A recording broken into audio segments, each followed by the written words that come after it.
Halo teman-teman, selamat datang di channel Lensa Bumi. Pada video kali ini, teman-teman akan mendapatkan informasi dan pengetahuan mengenai sebaran satwa-satwa atau fauna dari seluruh dunia. Semoga teman-teman bisa lebih mengenal mereka dan menambah wawasan teman-teman semuanya.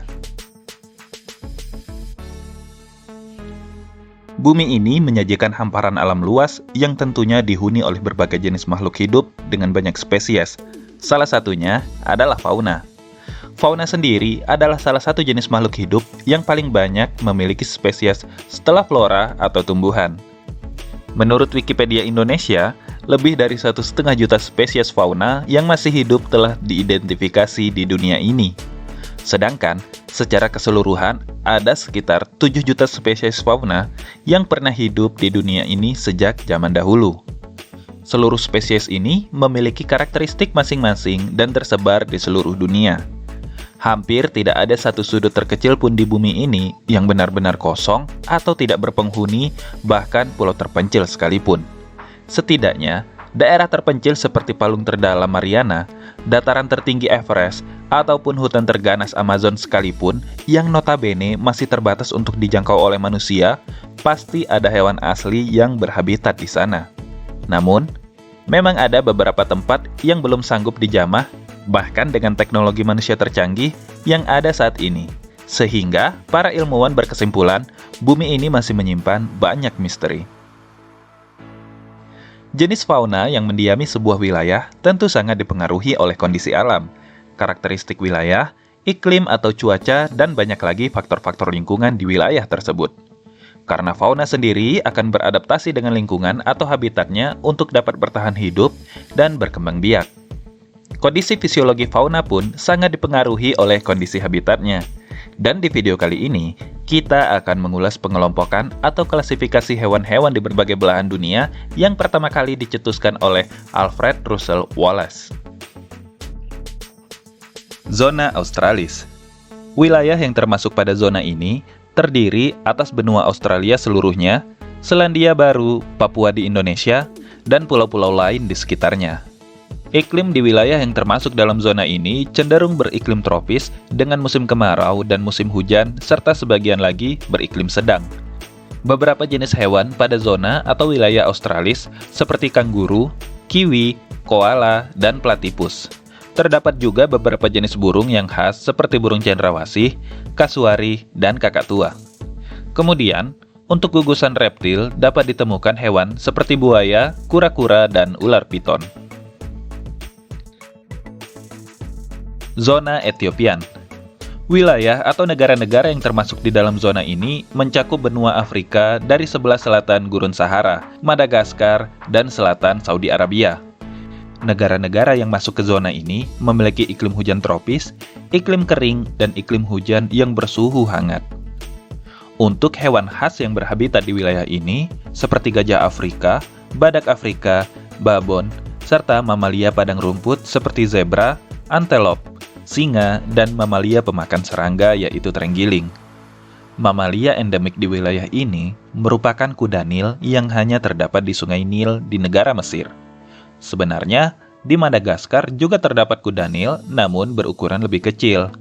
Wilayah Ethiopian juga memiliki hewan yang hampir sama dengan wilayah oriental seperti golongan kucing, bajing, kelelawar, dan anjing. Zona Neartik. Wilayah penyebaran dari zona Neartik ini meliputi daerah Amerika Serikat, Amerika Utara dekat Kutub Utara, dan Greenland. Di zona ini cenderung beriklim kutub yang musim dinginnya jauh lebih lama dari musim panasnya. Hewan khas daerah ini merupakan kalkun liar, tikus berkantung, bison, muskox, dan domba gunung. Di daerah ini juga terdapat beberapa jenis hewan yang aci di wilayah Paleartik seperti kelinci, anjing, kucing, dan bajing.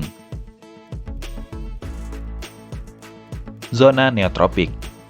Wilayah persebarannya meliputi daerah Amerika Selatan dan beberapa bagian Meksiko. Iklim di beberapa wilayah cenderung tropis, sedangkan di bagian selatan sendiri beriklim sedang. Hewan endemiknya adalah ikan piranha dan belut listrik yang berhabitat di Sungai Amazon. Lama atau sejenis unta berhabitat di padang pasir Atacama di negara Peru. Ada juga tapir dan kera hidung merah yang menjadi ciri khas wilayah dari zona ini. Neotropikal sangat terkenal sebagai wilayah fauna vertebrata karena jenisnya yang sangat beragam dan spesifik seperti beberapa jenis monyet, terenggiling, beberapa jenis reptil seperti buaya, ular, kadal, beberapa spesies burung, dan sejenis kelelawar penghisap darah. Zona Oriental. Zona Oriental tersebar di wilayah Asia Tenggara dan Asia Selatan. Fauna Indonesia yang masuk di wilayah ini hanya yang berhabitat di Indonesia bagian barat.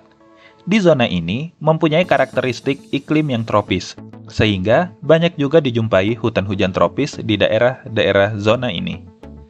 Hewan yang khas di wilayah ini adalah harimau, orangutan, gibbon, rusa, banteng, badak bercula 1, badak bercula 2, gajah, antelop, serta berbagai jenis reptil seperti buaya dan ular. Terdapat juga beberapa spesies ikan air laut dan tawar.